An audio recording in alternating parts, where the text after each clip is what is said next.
So there's a lot going on with Star Wars Battlefront at the moment. Is it in trouble? A lot of people think it is. We don't really think it is. Crazy. People have lost their minds about it. What's happened? Let's take it back. So the game was announced at Star Wars Celebration. Details were released.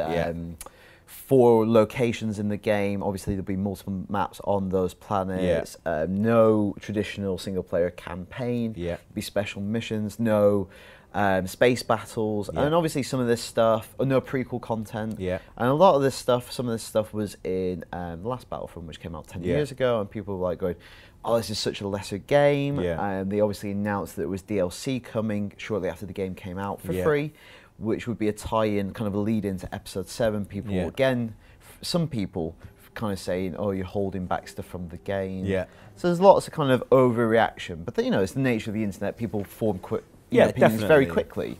I think that's what people obviously, I have to admit, when they said there was no single player, I was kind of disappointed. But then, as you said, like, they've got these like they've got these little sort of mission things, and you can play those as a single player. But I don't know, I kind of wanted a big storyline sort of thing for it. But I think that's the problem with this. Like, I spoke to Patrick Bock, who's he's the GM of DICE. And he's like, it's hard to do a game like this that is canon. Now EA are doing 10 years exclusive, they've signed an exclusivity deal for 10 years with Star Wars to make those games, and I think within that there will be games that kind of are canon and progress like small narrative. But this kind of game can't really be canon. Because anything can happen, I guess. Because you're doing these crazy big battles which went down a certain way. I guess and you can't do a big multiplayer shooter if one side's always going to have to win that fight. It makes it impossible. So they're almost like a fancy thing. So I wasn't really expecting a campaign as such.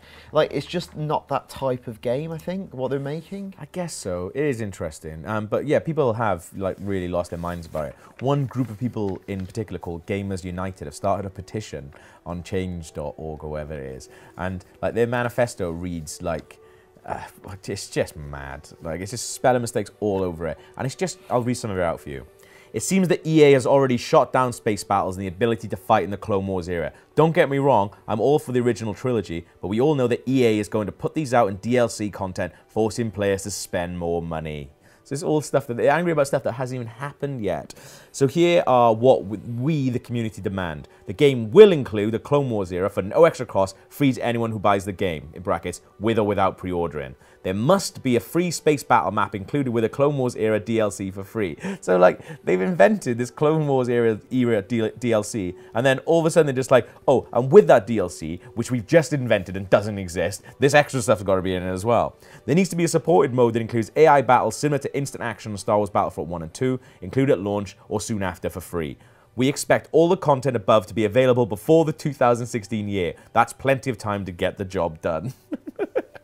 It's mad. But my favorite thing, right, is like every time there's an update on how many signatures there are, like you can just feel it just slowing down. It's amazing. So the first one, 100 signatures. Nice job, guys. 100 signatures in a little over an hour. 350 plus. It makes me proud to say that at least 350 of you share my opinion. And it keeps on going up. 1,000. Nice job, everyone. We hit 1,000 signatures. Unfortunately, we need more to make EA notice us. Let's try and hit 2,000 by the end of the week. Then went 5,000. Things are slowing down for sure. This petition is losing support. I asked today we rebirth the petition. Start spreading the link. Put it on Star Wars videos and just normal videos. Spread it to Reddit, Tumblr, wherever you can. Post a link. Let's aim for 10,000 people. Tell you what, we're not going to put a freaking link in this show because it's obviously run by a madman. Frustrated madman, as they often are. But the thing with this is, like, you know, like, to go back to the no campaign, like, you know, people don't like DICE campaigns anyway. No. Like, they're really good at making multiplayer games, and I feel like, I think this is a weird thing with games compared to other kind of media. Whereas a film, you're happy with a director having a vision and making certain decisions. With games, because it feels more content orientated, and it's the way they're marketed. Doing stuff like season passes don't help. Where it's like, you get this, this, and this, and they're like itemized on a bullet point list. Whereas choosing to not do something isn't necessarily a bad thing. It's not like you are getting. It's not like you're getting less content. It's not like the game starts there and they take away less. They're literally building towards something. But this is the thing, isn't it? So people have taken the fact that they're saying that it's not in the actual game, the full game, as saying, oh, well, it definitely will be available for DLC then. But their producer, Jasper Nielsen, was on Reddit, and he said, the amount of content in the game has absolutely zero to do with DLC. I can say that with all honesty. Please don't make me break what I can and cannot say, but if you think there's anything we're not including in the game to save it for DLC, I can tell you, you are 100% wrong. In this project, I've never heard anyone say, let's not do this for launch so we can do it as DLC instead, ever. And I kind of, like, that's not going to happen, is it? Like, yeah, I feel like that. People think that, you know, EA are evil and, like, these big companies are evil and they're holding stuff back so they can get more money out of people. Like, obviously, their job is to make money, but they're not going to do it in an underhanded way because people just won't do it. Like, and I think sometimes they make bad decisions on how they carve this stuff up, yeah. and it's like priced wrong, it's communicated badly. Badly, yeah. And I think what is getting scrutinised a lot here is Yeah. the Battle of Jakku thing. Yeah. Because the game's just coming out in November, I think, Yeah. and then a few weeks later, you get this DLC, and there's Yeah. a thing like, oh, it's on, you know, it's on the disc, or, Yeah. you know, why is this not on the game? And the reason for it is, I think they just do. This is just a marketing beat for The Force Awakens. Yeah, definitely, yeah. That's the only reason why. It's like, it's just to get you super hyped for the movie. Yeah. So the game gets a bit of a lift from the movie gets a little bit of lift from the game. Yeah. That's the reason why. I don't think I'm it's, fine with you know, that, yeah. if the game was coming out in December, it'd probably just be in the box. Yeah. Like, or something like that. Or it unlocks. Like, Also, it's free DLC. Stop moaning about it. Like, just get on with it and play it.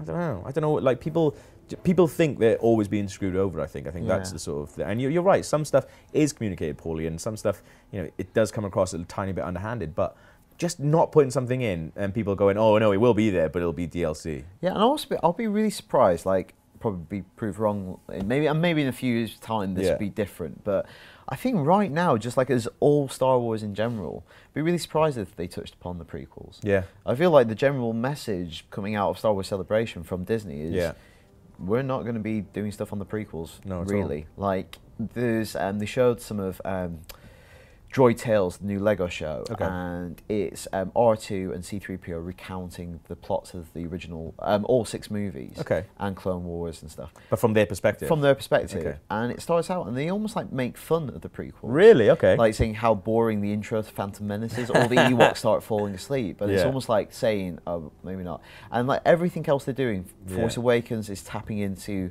the spirit of the originals, and I feel like this game is. That's kind of what they said. There would be no prequel content at launch in this game. I'm super excited. Maybe 5 years down the time, like 5 years into this like new era of Star Wars, they'll be comfortable enough to start tackling stuff from that era. But I think right now they want to go, Star Wars is that kind of era. This I'm kind all of right with that. Yeah. I'm absolutely fine with that.